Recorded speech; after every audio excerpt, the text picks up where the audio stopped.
നമസ്കാരം, ഞാൻ ശ്രുതി നിതിൻ. ശ്രുതീസ് കുക്കറിയിലേക്ക് നിങ്ങൾക്ക് എല്ലാവർക്കും സ്വാഗതം. ഇന്ന് നമ്മൾ സ്പെഷ്യൽ പച്ച മസാല ഇട്ടിട്ടുള്ള നല്ല ടേസ്റ്റി ആയിട്ടുള്ള അതും നല്ല കുറുകിയിട്ടുള്ള ഗ്രേവിയോട് കൂടിയിട്ടുള്ള ഒരു ചിക്കൻ കറിയായിട്ട് ഉണ്ടാക്കുന്നത്. ഇത് വളരെയധികം ടേസ്റ്റിയാണ്. മാത്രമല്ല ഇതിൻ്റെ പ്രത്യേകത എന്താണെന്ന് വെച്ചാൽ, സാധാരണ ചിലപ്പോൾ നമ്മൾ ചിക്കൻ ഉണ്ടാക്കുമ്പോൾ പല സാധനങ്ങൾ അരിഞ്ഞിട്ടൊക്കെ ചേർക്കണില്ലേ, പക്ഷെ ഇതിൽ സവാളയും പിന്നെ കുറച്ച് ചെറുള്ളി ജസ്റ്റ് ഒന്ന് അരിഞ്ഞാൽ മാത്രം മതി. ബാക്കിയെല്ലാം നമ്മൾ മിക്സിയുടെ ബൗളിലിട്ടിട്ട് അരച്ചിട്ടാണ് ചേർക്കുന്നത്. അതുകൊണ്ട് തന്നെ പരിപാടിയൊക്കെ പെട്ടെന്ന് കഴിയും. ഇത് ഞാൻ എൻ്റെ അനിയന് വേണ്ടിയിട്ട് ഉണ്ടാക്കിയിട്ടുള്ള ചിക്കൻ കറി കേട്ടോ. അവനാണ് വെറൈറ്റി ചിക്കൻ കറിയുടെ ആൾ. അപ്പോൾ ചിക്കൻ മസാലയൊന്നും ഇല്ലാതെ നമുക്ക് ടേസ്റ്റി ആയിട്ടുള്ള ചിക്കൻ കഴിക്കണമെങ്കിൽ നമുക്ക് എങ്ങനെയൊന്ന് ഉണ്ടാക്കി നോക്കാം. അപ്പോൾ നമുക്ക് എങ്ങനെയാണ് ഉണ്ടാക്കാമെന്ന് വീഡിയോ ഒന്ന് കണ്ടിട്ട് വരാം. അപ്പോൾ ചിക്കൻ കറി ഉണ്ടാക്കാനായിട്ട് ഞാനിവിടെ ഒരു പാത്രം വെച്ചിട്ടുണ്ട്. പാത്രം നന്നായിട്ട് ചൂടായിട്ടുണ്ട്. അപ്പോൾ ഇതിലോട്ടൊരു 4 ടേബിൾ സ്പൂൺ ഓയിൽ ഒഴിച്ചു കൊടുക്കുന്നുണ്ട്. അപ്പോൾ ഞാനിവിടെ തവിടെണ്ണയാണ് എടുത്തിരിക്കുന്നത്. അപ്പോൾ ഓയിൽ ചൂടായിട്ടൊക്കെ വന്നിട്ടുണ്ട്. 6 ചെറുള്ളി ഇങ്ങനെ വട്ടത്തിൽ അരിഞ്ഞിട്ട് ചേർക്കുന്നുണ്ട് കേട്ടോ. ഇപ്പോൾ നിങ്ങൾക്ക് ചെറുള്ളി കൂടുതൽ ചേർക്കാൻ പറ്റുകയാണെങ്കിൽ ചേർത്തോ. കറിക്ക് കൂടുതൽ ടേസ്റ്റ് ഉണ്ടാവുക ചെയ്യുക ചെറുള്ളി ചേർത്താൽ. അപ്പോൾ ഞാനിവിടെ എടുത്തിരിക്കുന്നത് ഒരു വലിയ സൈസിലുള്ള ചെറുള്ളിയാണ്. അപ്പോൾ ചെറിയ സൈസിലുള്ള ചെറുള്ളിയൊക്കെ ആണെങ്കിൽ നിങ്ങൾ എണ്ണം കൂട്ടിയെടുക്കണം കേട്ടോ. ഇനി നന്നായിട്ട് നമുക്കൊന്ന് വഴറ്റിയെടുക്കാം കേട്ടോ. 2 മിനിറ്റ് ഒന്ന് വഴറ്റിയെടുത്താൽ മതി. 2 മിനിറ്റ് കഴിഞ്ഞതിന് ശേഷം 3 മീഡിയം സവാള ഞാൻ അതുപോലെ കനം കുറച്ച് അരിഞ്ഞിട്ട് ഒന്ന് ചേർത്ത് കൊടുക്കുന്നുണ്ട്. ഈ സവാള നന്നായിട്ടൊന്ന് വഴറ്റിയെടുക്കണം കേട്ടോ. അപ്പോൾ അങ്ങനെ പെട്ടെന്ന് നമുക്ക് നന്നായിട്ട് വഴറ്റിയെടുക്കാൻ വേണ്ടിയിട്ട് ഞാൻ അതിലേക്ക് കുറച്ച് ഉപ്പ് ചേർത്ത് കൊടുക്കുന്നുണ്ട്. അപ്പോൾ ഇതുപോലെ സവാള ഒരു 4-5 മിനിറ്റ് നന്നായിട്ടൊന്ന് വഴറ്റിയെടുക്കുക. അതിനുശേഷം ഈ ചിക്കനിൽ നല്ലൊരു ടേസ്റ്റ് നൽകണ ഒരു സ്പെഷ്യൽ മസാല, അതാണ് കേട്ടോ ഈ ചിക്കനിലെ ഹൈലൈറ്റ് എന്ന് പറഞ്ഞാൽ. ആ സ്പെഷ്യൽ മസാല ഞാൻ ചേർക്കാൻ പോവാണ്. അപ്പോൾ ഈ മസാല എന്ന് പറയുന്നത് ഒരു പച്ച മസാല കേട്ടോ. പച്ച മസാല എന്ന് പറഞ്ഞാൽ പച്ച കളറിലുള്ള മസാല എന്ന് മാത്രമല്ല കേട്ടോ ഞാൻ ഉദ്ദേശിക്കുന്നത്. ഇതിൽ സാധനങ്ങളൊക്കെ അരച്ച് ചേർത്തിരിക്കുന്നത് പച്ചക്കാണ് അരച്ചിരിക്കുന്നത്. അതുകൊണ്ടാണ് ഞാൻ പച്ച മസാല എന്ന് പറയാൻ കാരണം. ഒരു 10 ഇൻഗ്രീഡിയൻസ് വെച്ചിട്ടാട്ടോ ഞാൻ ഈ മസാല ഇങ്ങനെ ഇതുപോലെ അരച്ചെടുത്തിരിക്കുന്നത്. അപ്പം ഞാൻ അരച്ചെടുക്കുമ്പോൾ വെള്ളമൊന്നും ചേർത്തിട്ടില്ല കേട്ടോ. നിങ്ങൾക്ക് ഇനിയിപ്പോൾ വെള്ളം ചേർക്കാതെ അരയണില്ലെങ്കിൽ ഒരു 1-2 ടീസ്പൂൺ വെള്ളം ചേർത്തിട്ടൊന്ന് അരച്ചെടുത്താൽ മതി. ഈ പച്ച മസാലയിൽ ചേർത്തിട്ടുള്ള എല്ലാ സാധനങ്ങളിലും കറക്റ്റ് അളവ് ഞാൻ ഡിസ്ക്രിപ്ഷൻ ബോക്സിൽ കൊടുക്കാം കേട്ടോ. ഇപ്പം ഞാനിങ്ങനെ ഡീറ്റെയിൽ ആയിട്ട് പറഞ്ഞാലും പെട്ടെന്ന് നിങ്ങൾക്ക് മനസ്സിലാവില്ല.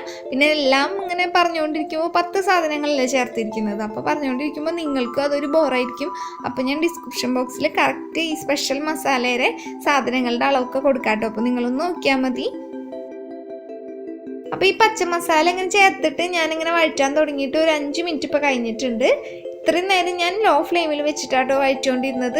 കാരണം എന്താണെന്ന് വെച്ച് കഴിഞ്ഞാൽ ഞാൻ എടുത്തിരിക്കുന്ന പാത്രം പെട്ടെന്ന് അടുക്കി പിടിക്കും. പിന്നെ മാത്രമല്ല ഞാൻ കുറച്ച് ഓയിലല്ലേ കുക്ക് ചെയ്യുന്നത്. ഞാൻ എപ്പോഴും പറയാറുണ്ടല്ലോ കുറച്ച് ഓയിലാണ് ഞാൻ കുക്ക് ചെയ്യാറുള്ളത്. അപ്പോൾ നിങ്ങൾക്ക് കൂടുതൽ ഓയിൽ താല്പര്യമുള്ളവരാണെന്ന് വെച്ചാൽ കൂടുതൽ ഉപയോഗിക്കാം കേട്ടോ. ഇപ്പം നല്ലൊരു മണം വരുന്നുണ്ട്. അപ്പോൾ ഈ സമയത്ത് ഞാൻ ഇതിലോട്ട് തക്കാളി പേസ്റ്റും കൂടി ചേർത്ത് കൊടുക്കുന്നുണ്ട്. ഞാൻ 2 തക്കാളി പേസ്റ്റ് ആക്കിയിട്ട് വെച്ചിട്ടുണ്ടായിരുന്നു, അതും കൂടി ചേർത്ത് കൊടുക്കാണ്. അപ്പോൾ ചിക്കൻ കറി ഉണ്ടാക്കാൻ തുടങ്ങുന്നേക്കാൾ 1 മണിക്കൂർ മുന്നേ ഞാൻ ചിക്കൻ നന്നായിട്ട് കഴുകി വൃത്തിയാക്കിയിട്ട് കുറച്ച് ഉപ്പും പിന്നെ കുറച്ച് കുരുമുളക് പൊടിയും കൂടി ചേർത്തിട്ട് നന്നായിട്ട് യോജിപ്പിച്ചിട്ട് ഫ്രിഡ്ജിൽ വെച്ചിട്ടുണ്ട് കേട്ടോ. അത് ഞാൻ ഇപ്പോൾ കുറച്ച് നേരത്തെ മുന്നേ എടുത്തിട്ട് പുറത്തേക്ക് വെച്ചിട്ടുള്ളൂ. അതിന് ശേഷമാണ് ഇപ്പോൾ കുക്കിംഗ് സ്റ്റാർട്ട് ചെയ്തിട്ടുള്ളത്. അപ്പോൾ അതുപോലെ നിങ്ങളും കുക്കിംഗ് സ്റ്റാർട്ട് ചെയ്യാനായിട്ട് മുന്നേ ചിക്കൻ ഇതുപോലെ തന്നെ കുരുമുളക് പൊടി ഉപ്പിട്ടിട്ട് മാരിനേറ്റ് ചെയ്യാനായിട്ട് വെക്കാനായിട്ട് മറക്കരുത് കേട്ടോ. അപ്പോൾ സമയം ഉണ്ടെങ്കിൽ നിങ്ങൾ ഫ്രിഡ്ജിൽ വെക്കണമെന്നൊന്നുമില്ല. 2-3 മണിക്കൂർ ഒന്ന് പുറത്ത് വെച്ചിട്ട് മാരിനേറ്റ് ചെയ്തെടുത്താലും മതി കേട്ടോ. ഈ തക്കാളി നന്നായിട്ട് വഴറ്റിയിട്ട് അതിൽ വെള്ളം കളയാനൊന്നും നിൽക്കണ്ട. ജസ്റ്റ് ഒന്ന് വഴറ്റിയതിന് ശേഷം ഞാൻ ഇതിലോട്ടൊരു 4 ടീസ്പൂൺ മല്ലിപ്പൊടി ചേർക്കുന്നുണ്ട്. 3 ടീസ്പൂൺ കാശ്മീരി മുളക് പൊടിയും കൂടി, ഇനി 1/2 ടീസ്പൂൺ മഞ്ഞൾപ്പൊടിയും കൂടി ഒന്ന് ചേർത്ത് കൊടുക്കാം. എന്നിട്ട് നന്നായിട്ടൊന്ന് വഴറ്റിയെടുക്കുക. അപ്പോൾ നമ്മുടെ ഈ തക്കാളിയിലെ വെള്ളമൊക്കെ നന്നായിട്ടൊന്ന് വലിഞ്ഞു വരും. അതോടൊപ്പം തന്നെ നമ്മളിപ്പോൾ ഈ ചേർത്തിരിക്കുന്ന പൊടികളൊക്കെ ഇല്ലേ നന്നായിട്ടൊന്ന് മൂത്തും വരും. അപ്പോൾ അതുവരെ നമുക്ക് നന്നായിട്ടൊന്ന് വഴറ്റിക്കൊണ്ടിരിക്കാം. കാശ്മീരി മുളക് പൊടി ഇല്ലെങ്കിൽ സാധാ മുളക് പൊടി ചേർത്താലും മതി കേട്ടോ. അപ്പോൾ അതാകുമ്പോൾ ഒരു 1.5 ടീസ്പൂൺ മുതൽ ഒരു 2 ടീസ്പൂൺ വരെ ചേർത്ത് കൊടുക്കാം. പിന്നെ നിങ്ങൾക്ക് നല്ല എരിവ് വേണ്ടവരാണെങ്കിൽ വേണമെങ്കിൽ അതിൽ കൂടുതലൊക്കെ കുറച്ചൊക്കെ ചേർത്ത് കൊടുക്കാം. അതുപോലെ ഞാൻ അങ്ങനെ മസാല ഇങ്ങനെ വഴറ്റാൻ തുടങ്ങിയിട്ട് ഒരു 15 മിനിറ്റ് ഇപ്പോൾ കഴിഞ്ഞിട്ടുണ്ട് കേട്ടോ. 15 മിനിറ്റ് കഴിഞ്ഞപ്പോൾ മസാല ഈ പരിവായിട്ടുണ്ട്. ഇപ്പോൾ മസാലയൊക്കെ മൂത്ത നല്ലൊരു മണം വരുന്നുണ്ട്. നിങ്ങൾ നന്നായിട്ട് ഓയിൽ ഉപയോഗിക്കുന്നവരാണെങ്കിൽ അപ്പോൾ ഈ സമയത്ത് ഇങ്ങനെ മസാലയിൽ ചുറ്റുമൊക്കെ ഓയിൽ നന്നായിട്ട് തെളിഞ്ഞ് നിൽക്കുന്ന കാണാം. ഇനി നമുക്ക് ഇതിലോട്ട് ചിക്കൻ ചേർത്ത് കൊടുക്കാം കേട്ടോ. അപ്പോൾ നേരത്തെ കുക്കിംഗ് തുടങ്ങാനായിട്ട് മുന്നേ തന്നെ ഞാൻ ചിക്കൻ മാരിനേറ്റ് ചെയ്യാൻ വെച്ചിരുന്നത് ഫ്രിഡ്ജിൽ നിന്ന് എടുത്ത് പുറത്ത് വെച്ചിരുന്നു എന്ന് പറഞ്ഞിരുന്നില്ലേ, ആ ചിക്കനാണിത്. ഇതിൽ ഞാൻ 2 ടീസ്പൂൺ കുരുമുളക് പൊടിയും കുറച്ച് ഉപ്പും കൂടി ചേർത്തിട്ട് നന്നായി യോജിപ്പിച്ചിട്ടാണ് ഫ്രിഡ്ജിൽ വെച്ചത്. ഫ്രീസറിൽ വെക്കേണ്ട ആവശ്യമൊന്നുമില്ല കേട്ടോ. പെട്ടെന്നൊന്ന് സെറ്റായി കിട്ടാനായിട്ട് ഫ്രിഡ്ജിൽ തന്നെ 1 മണിക്കൂർ വെച്ചാൽ മതിയാവും. അതല്ലെങ്കിൽ നിങ്ങൾക്ക് കൂടുതൽ സമയം ഉണ്ടെങ്കിൽ ഫ്രിഡ്ജിൽ വെക്കണം ഒരു നിർബന്ധമില്ല കേട്ടോ. പുറത്ത് ഇങ്ങനെ വെച്ചാലും മതി. അപ്പോൾ 2-3 മണിക്കൂർ കൂടുതലൊന്ന് വെച്ചാലും കുഴപ്പമൊന്നുമില്ല. ഇനി മസാല ഇല്ലേ, അത് ചിക്കനിൽ എല്ലായിടത്തും നന്നായിട്ടൊന്ന് ആവണ വരെ നമുക്കൊന്ന് ഇളക്കി കൊടുക്കാം.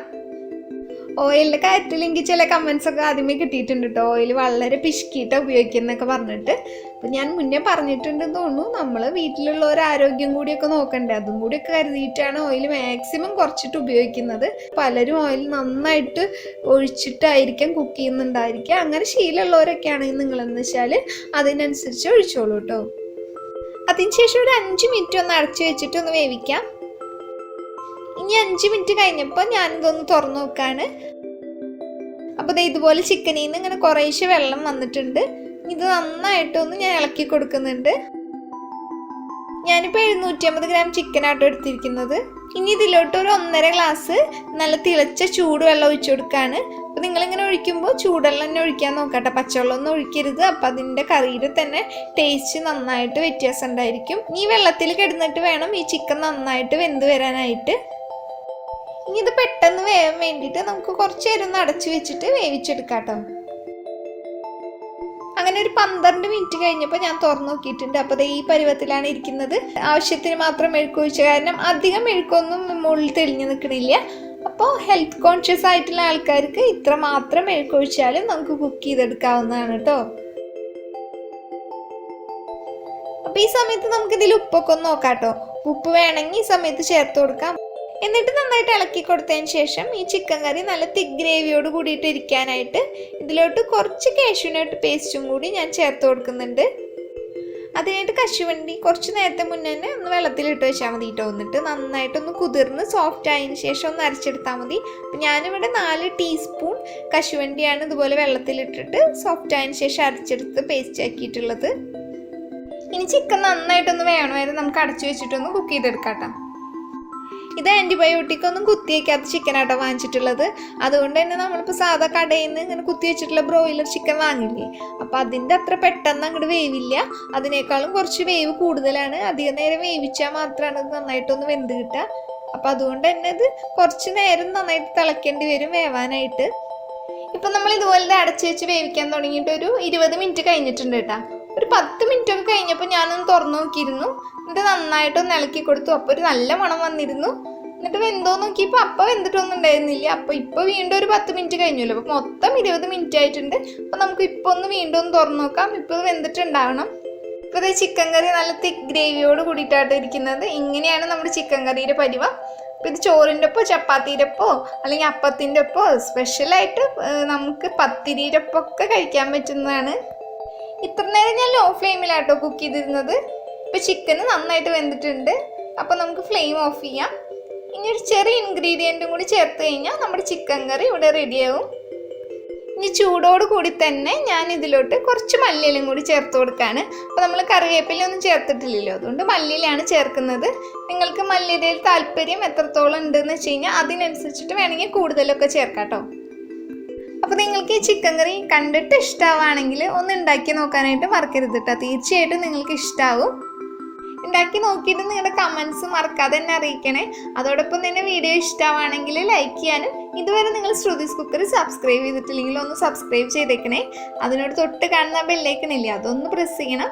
അപ്പോൾ വരുന്ന ഓൾ എന്ന ഓപ്ഷനും കൂടി പ്രസ് ചെയ്താൽ മാത്രമാണ് ഞാനിപ്പോൾ വീഡിയോസ് അപ്ലോഡ് ചെയ്താലും നിങ്ങൾക്ക് മുടങ്ങാതെ നോട്ടിഫിക്കേഷൻ കിട്ടുള്ളൂ. എന്നാൽ മാത്രമാണ് നിങ്ങൾക്കിപ്പോൾ താല്പര്യമുള്ള വീഡിയോസൊക്കെ ആണെങ്കിൽ അത് കാണാനും പറ്റുള്ളൂ. ചില റെസിപ്പികളൊക്കെ ചെയ്യാനായിട്ട് ചിലരൊക്കെ റിക്വസ്റ്റ് ചെയ്തിട്ടുണ്ട് കേട്ടോ. അപ്പോൾ ആ റെസിപ്പികളുമായിട്ട് ഞാൻ വീണ്ടും വരാം. അതുവരെ നിങ്ങളെല്ലാവരും നല്ല ഭക്ഷണം കഴിച്ച് ഹെൽത്തി ആയിട്ട് സന്തോഷമായിട്ടിരിക്കുക. വീണ്ടും കാണുന്നതുവരെ ബൈ.